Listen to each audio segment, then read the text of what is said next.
नमस्कार दोस्तों, स्वागत है आपका आपके YouTube channel level up education academy पे। आज का हमारा टॉपिक है शोषण के विरुद्ध अधिकार।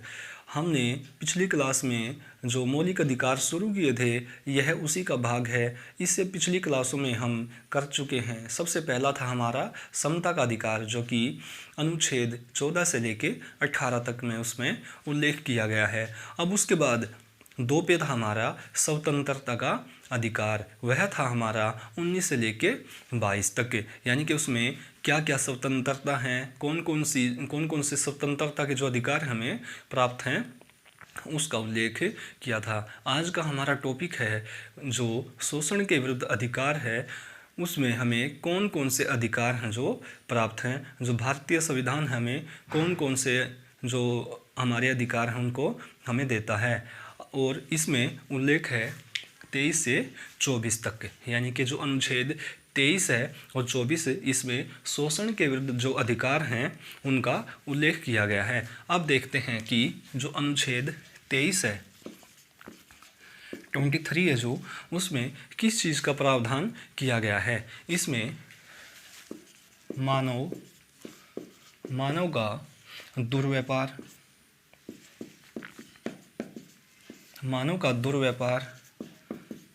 और बलात्, श्रम, प्रतिषेध।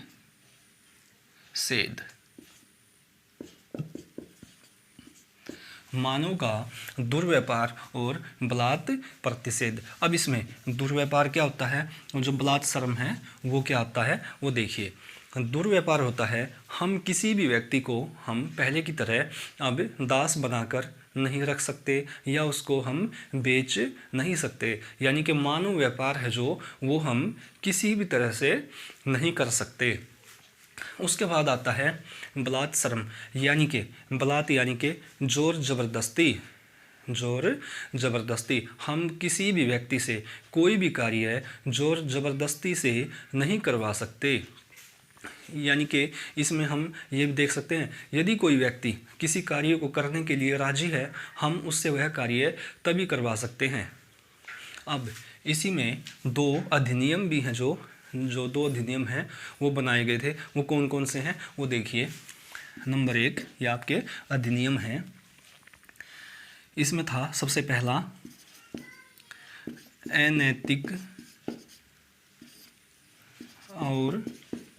अनैतिक और दुर्व्यापार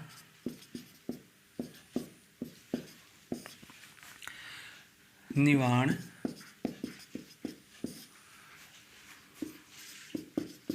अधिनियम।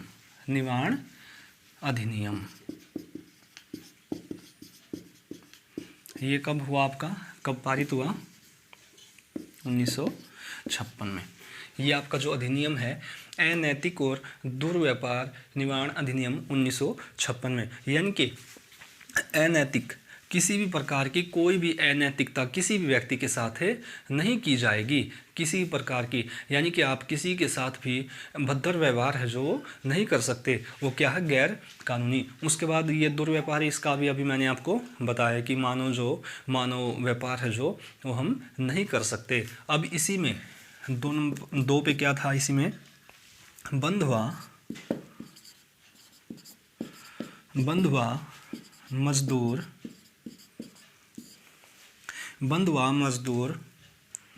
उन्मूलन अधिनियम।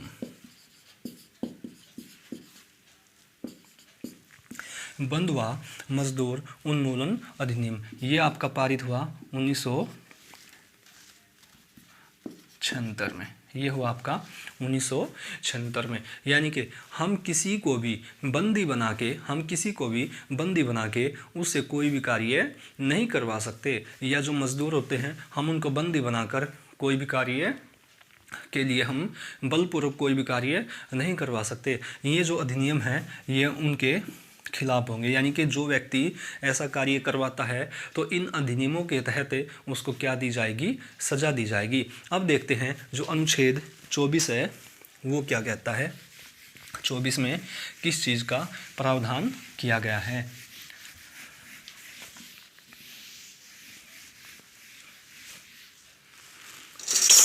अनुच्छेद 24।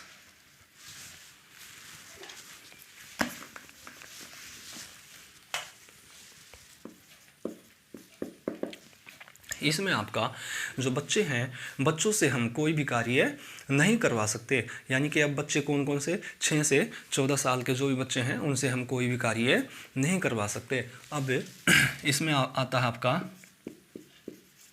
बाल श्रम प्रतिषेध। बाल श्रम प्रतिषेध। अब इसमें आपका पहला आता है जो कारखाना, कानून कारखाना अधिनियम। कानून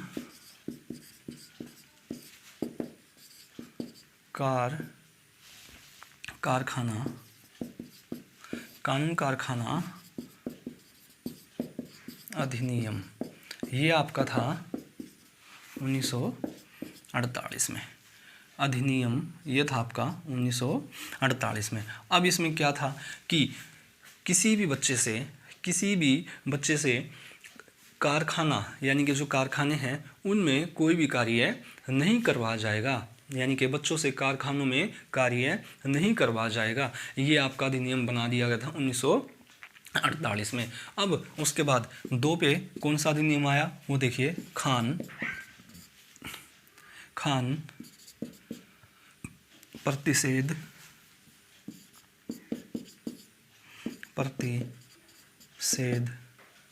अधिनियम। खान प्रतिषेध अधिनियम यह आया इसके बाद, यानी कि इसके 4 साल के बाद। अब इसमें क्या था कि कोई भी बच्चा किसी भी खान में कार्य नहीं कर सकता। इससे जो प्रावधान है, जो ये आपका अधिनियम है, इसके तहत क्या प्रावधान किया गया कि कोई भी बच्चा किसी भी खान में कोई भी कार्य नहीं करेगा। अब 3 पे देखिए, 3 पे आपका बाल श्रम प्रतिषेध अधिनियम,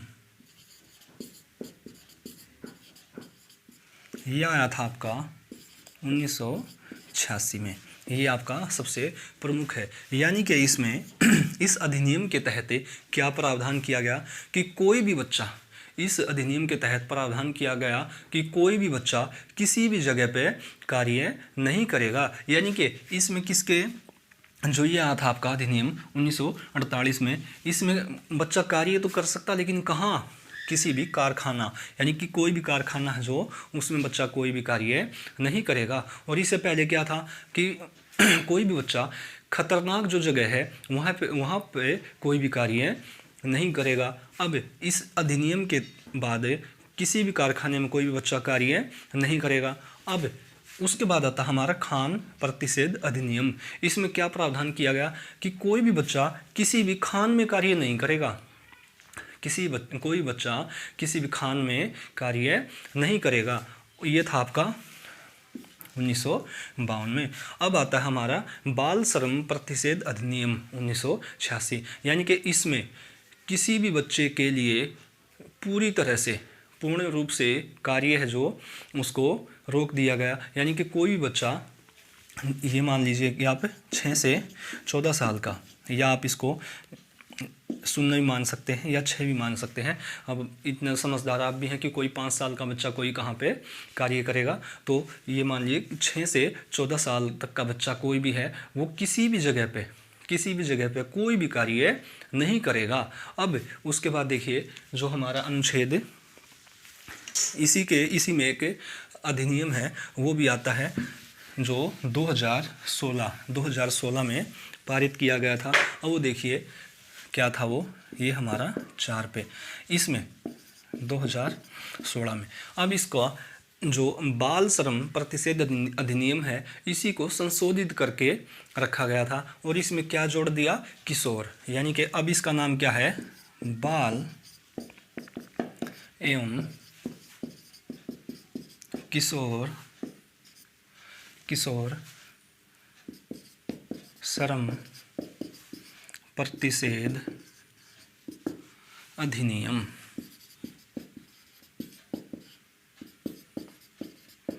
ये आपका आया कब, ये संशोधन, इसी में कुछ संशोधन किया गया था और ये आया आपका 2016 में। अब यहाँ पे आपको दिखा किशोर। अब किशोर क्या होता है, 14 से 18 वर्ष के जो बच्चे होते हैं, 14 से 18 वर्ष के जो बच्चे होते हैं वो किस में आते हैं, किशोर में। यानी कि अब किशोर भी, किशोर अवस्था के जो बच्चे हैं वो भी किसी भी कारखाना, किसी भी खान, किसी भी जगह पे कोई भी कार्य नहीं कर सकते। ये अधिनियम आपका पारित हुआ कब, 2016 में। और ये इसी का क्या है, संशोधित रूप है, यानी कि इसमें संशोधन करके इसको ये नया रूप दे दिया गया। अब देखते हम जो हमारा इससे आगे आता है, ये थे हमारे शोषण के विरुद्ध जो अधिकार हैं वो।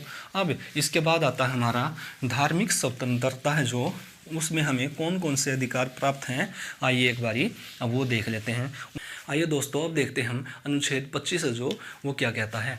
अनुच्छेद 25 से लेके 28 तक इसमें हमें धर्म की स्वतंत्रता का जो अधिकार है वो प्राप्त है। आपको पता होगा कि जो हमारी प्रिम्बल है, यानी कि जो हमारी प्रस्तावना है, उसमें ये प्रावधान है कि भारत क्या है कि धर्मनिरपेक्ष राज्य है, भारत एक धर्मनिरपेक्ष राज्य है। तो ये धर्मनिरपेक्ष राज्य है जो वो क्या होता है, ये होता है कि कोई भी ऐसा राज्य जिसमें किसी भी धर्म को मानने की स्वतंत्रता हो, यानी कि उस देश का या उस राज्य का कोई भी जो राजनीतिक धर्म है वो नहीं हो, यानी कि कोई भी उसमें कोई व्यक्ति है किसी भी धर्म को आसानी से अपना सकता है, किसी भी धर्म को वो छोड़ सकता है, उसको हम क्या कहते हैं, धर्मनिरपेक्ष राज्य। यानी कि इसमें कोई भी धर्म है जो उसको श्रेष्ठ या उसको अत्यधिक महत्व नहीं दिया जाता, ऐसे देश को हम क्या कहते हैं, धर्मनिरपेक्ष राज्य। अब इसमें अनुच्छेद 25 जो देखिए वो क्या कहता है, अनुच्छेद 25, इसमें किसी भी व्यक्ति को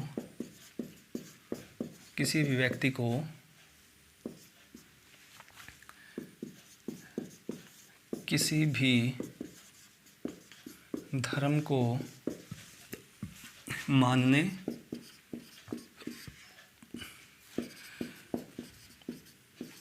आचरण करने और उपासना रखने का अधिकार। यानी कि किसी भी व्यक्ति को, कोई भी जो हमारे देश का नागरिक है, हमारे देश का कोई भी नागरिक है, उसको किसी भी धर्म को मानने, यानी कि वह किसी भी धर्म को अपना सकता है। उसके बाद किसी भी धर्म का जो आचरण है वो कर सकता है, किसी भी धर्म का प्रचार है जो वो कर सकता है, और इसी में किसी भी धर्म की जो उपासना है उसको वो रख सकता है। इसके लिए जो भारतीय संविधान है यह हमें आज़ादी देता है, और इसी के तहत इसका जो प्रतिषेध है वो देखिए वो क्या है कि हम किसी से भी कोई भी धर्म जबरदस्ती नहीं दिलवा सकते या मनवा सकते। यदि कोई व्यक्ति ऐसा करता है तो उसको क्या होगा, जुर्माना या उसको सज़ा दी जाएगी। अब इसके बाद आता हमारा जो अनुच्छेद 25 है वो देखिए क्या है, ये किसको प्राप्त है, ये व्यक्तियों को, यानी कि नागरिक, मानव है जो ये उसको प्राप्त है। वैसे तो ये नागरिक है जो उनको प्राप्त है। मैंने आपको पिछली क्लास में बताया था कि नागरिक कौन होते हैं और मानव कौन होते हैं। यदि आपने पिछली क्लास नहीं देखी तो आप एक बारी उसको देख लीजिएगा। अब 26 है, 26 जो है उसको, उसमें देखिए क्या प्रावधान किया गया है, धार्मिक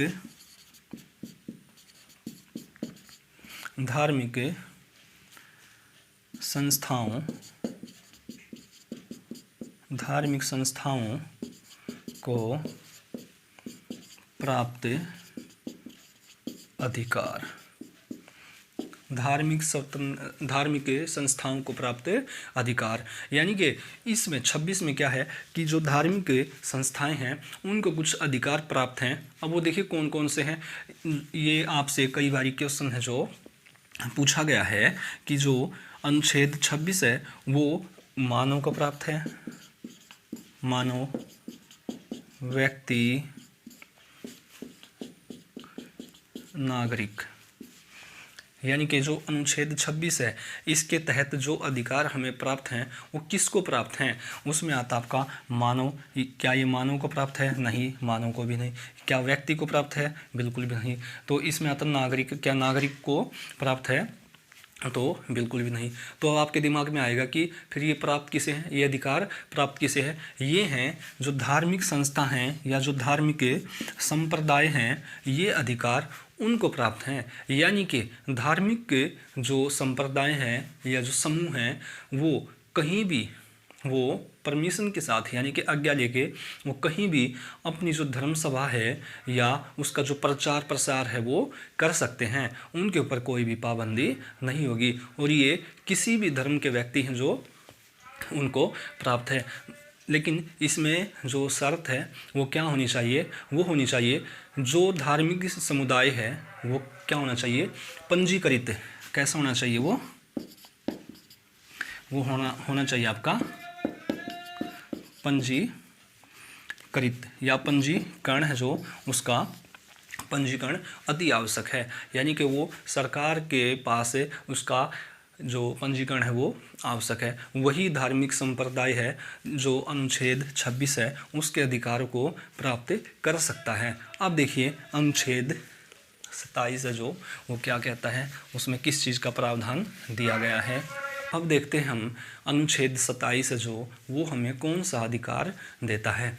अनुच्छेद 27 में है धार्मिक आधार पर कर है जो आरोपित करने का निषेध। यानी कि कोई भी किसी प्रकार का धार्मिक कर है जो टैक्स है वो किसी भी व्यक्ति से नहीं लिया जाएगा, चाहे वो किसी भी धर्म का व्यक्ति है उससे कोई भी धार्मिक कर है वो नहीं लिया जाएगा। अब उसके बाद है अनुच्छेद 28 में देखो क्या कहता है, कुछ शैक्षणिक संस्थाओं में धार्मिक शिक्षा या धार्मिक उपासना में उपस्थित होने की स्वतंत्रता। यानी कि आपको पता होगा कि जो भी धार्मिक पर्व है उसमें हमेशा ही भारत में उसकी क्या होती है? छुट्टी होती है। किसी भी स्कूल है, कोई भी स्कूल है, कोई भी कॉलेज है, उसकी जो छुट्टी होती है। यानी कि इसमें लेकिन क्या है, यहाँ पे है कुछ शैक्षणिक संस्थाओं में, यानी कि जो शैक्षणिक संस्थाएं जो शिक्षा संबंधी जो भी संस्थाएं, चाहे वो आपका स्कूल है चाहे आपका कॉलेज है, यदि वह आपका सरकारी है यानी कि वो पूरी तरह से राज्य के ऊपर आश्रित है, उसमें जो भी पैसा दिया जाता है वो पूरा का पूरा पैसा वह राज्य लगाता है, तो उसमें किसी भी प्रकार की कोई भी धार्मिक शिक्षा और धार्मिक उपासना है जो उसके लिए निषेध है वो उसमें नहीं कराई जाएगी। क्योंकि यदि ऐसा होता है तो क्या होगा, फिर भारत है जो एक धर्मनिरपेक्ष राज्य नहीं रहेगा। अब इसमें कुछ शैक्षणिक संस्थाएं हैं, यानी कि कुछ ऐसी संस्थाएं हैं जो पूरी तरह से जो स्वचालित हैं, यानी कि उनका जो मालिक है वो कोई एक व्यक्ति है, यानी कि वो सरकार के ऊपर आधारित या सरकार उनको पोषित नहीं करती है। ऐसी कुछ संस्थाएं हैं जो पंजीकृत संस्थाएं हैं, वो क्या कर सकती हैं? धार्मिक उपासना है उनको इस चीज़ की जो आज़ादी है या जो अधिकार वो प्राप्त है, और जो धार्मिक शिक्षा है वो भी वो दे सकती हैं। बाकी किसी भी ऐसी संस्था यानी कि कोई भी ऐसी संस्था जिसको राज्य कर देता है या राज्य चलाता है, उसमें किसी प्रकार की कोई भी शैक्षणिक जो या धार्मिक जो शिक्षा है वो नहीं दी जाएगी। आज की क्लास में इतना ही। इससे आगे हम करेंगे जो संस्कृति है और शिक्षा का अधिकार है उसके बारे में, और ऐसे ही हम 1 या 2 या 5 या 3 जैसे भी हमारे अनुच्छेद हैं उनको धीरे धीरे ऐसे ही विस्तार से समझते हुए चलेंगे। वीडियो को देखने के लिए आपका बहुत बहुत धन्यवाद। जय हिंद, जय भारत।